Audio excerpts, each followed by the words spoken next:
નમસ્કાર. આજના વિડીયોમાં તમારું સ્વાગત છે. આવનારી પોલીસ કોન્સ્ટેબલની પરીક્ષા માટે બંધારણના અગત્યના પ્રશ્નો આ વિડીયોમાં લીધેલા છે, જે આવનારી પરીક્ષામાં તમને ઉપયોગી બની રહે. આ ચેનલ લાઇક અને સબસ્ક્રાઈબ કરશો, જેથી આવા દરેક વિડીયો તમારા સુધી પહોંચી શકે. પહેલો પ્રશ્ન છે, 15 ઓગસ્ટની મધ્યરાત્રિએ સંસદમાં સૌ પ્રથમ કોના દ્વારા રાષ્ટ્રગીત ગવાયું હતું? તો 15 ઓગસ્ટની મધ્યરાત્રિએ સંસદમાં સૌ પ્રથમ MS સુબ્બુલક્ષ્મી દ્વારા રાષ્ટ્રીય ગીત ગવાયું હતું. બીજો પ્રશ્ન છે, સંસદના દરેક સત્રનો પ્રારંભ શેનાથી થાય છે? તો જન ગણ મન દ્વારા સંસદના દરેક સત્રનો પ્રારંભ થાય છે. ત્રીજો પ્રશ્ન છે, સંસદના દરેક સત્રનું સમાપન શેનાથી થાય છે? તો વંદે માતરમ દ્વારા સંસદના દરેક સત્રનું સમાપન થાય છે.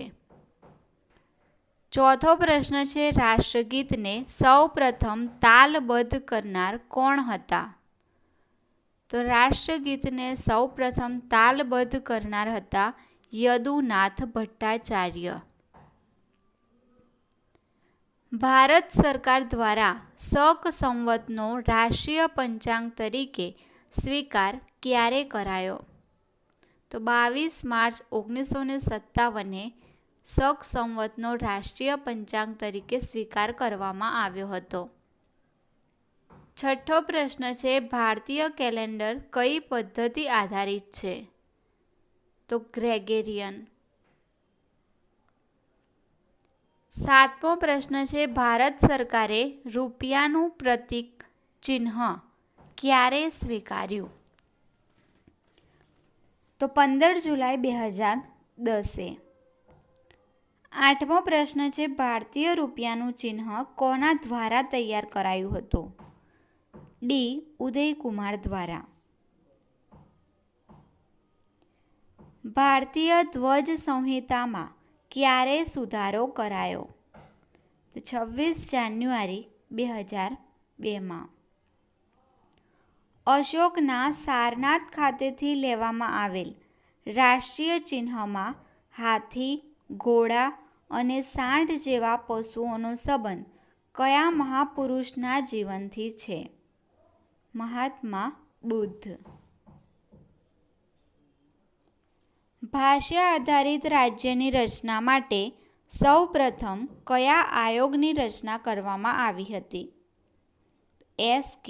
ધર આયોગ 1948. આઝાદી સમયે કયા 3 રજવાડાઓએ ભારત સંઘમાં જોડાવવાનો ઇનકાર કર્યો હતો? તે 3 રજવાડા હતા જૂનાગઢ, હૈદરાબાદ અને જમ્મુ કાશ્મીર. ભાષા આધારિત રાજ્ય આંદોલન દરમિયાન કયા ગાંધીવાદી નેતાનું 56 દિવસની ભૂખ હડતાલથી મૃત્યુ થયું હતું? તો પોટી શ્રી રામુલુ. મૂળ બંધારણમાં રાજ્યોને કેટલા વર્ગમાં વહેંચવામાં આવ્યા હતા? 4 વર્ગમાં. રાજ્ય પુનર્ગઠન આયોગની રચના કયા વર્ષમાં કરવામાં આવી? તો ઈસવીસન 1953. રાજ્ય પુનર્ગઠન આયોગ અન્ય કયા નામે ઓળખાય છે? ફઝલ અલી આયોગ દ્વારા. કયા બંધારણીય સુધારા દ્વારા 4 વર્ગના રાજ્યોને સમાપ્ત કરી 14 રાજ્યો અને 6 કેન્દ્ર શાસિત પ્રદેશનું ગઠન થયું હતું? તો 7મો 1956. 1 નવેમ્બર 1956. સૌ પ્રથમ ભાષા આધારિત રાજ્ય કયું બન્યું હતું? આંધ્રપ્રદેશ 1 ઓક્ટોબર 1953. ભારતમાં સંઘમાં રજવાડા એકીકરણમાં કોને જવાબદારી નિભાવી હતી? સરદાર પટેલે. ભારત સંઘમાં હૈદરાબાદનું જોડાણ સેના દ્વારા કરવામાં આવ્યું હતું? તો ઓપરેશન પોલો દ્વારા, એટલે કે પોલીસ કાર્યવાહી દ્વારા.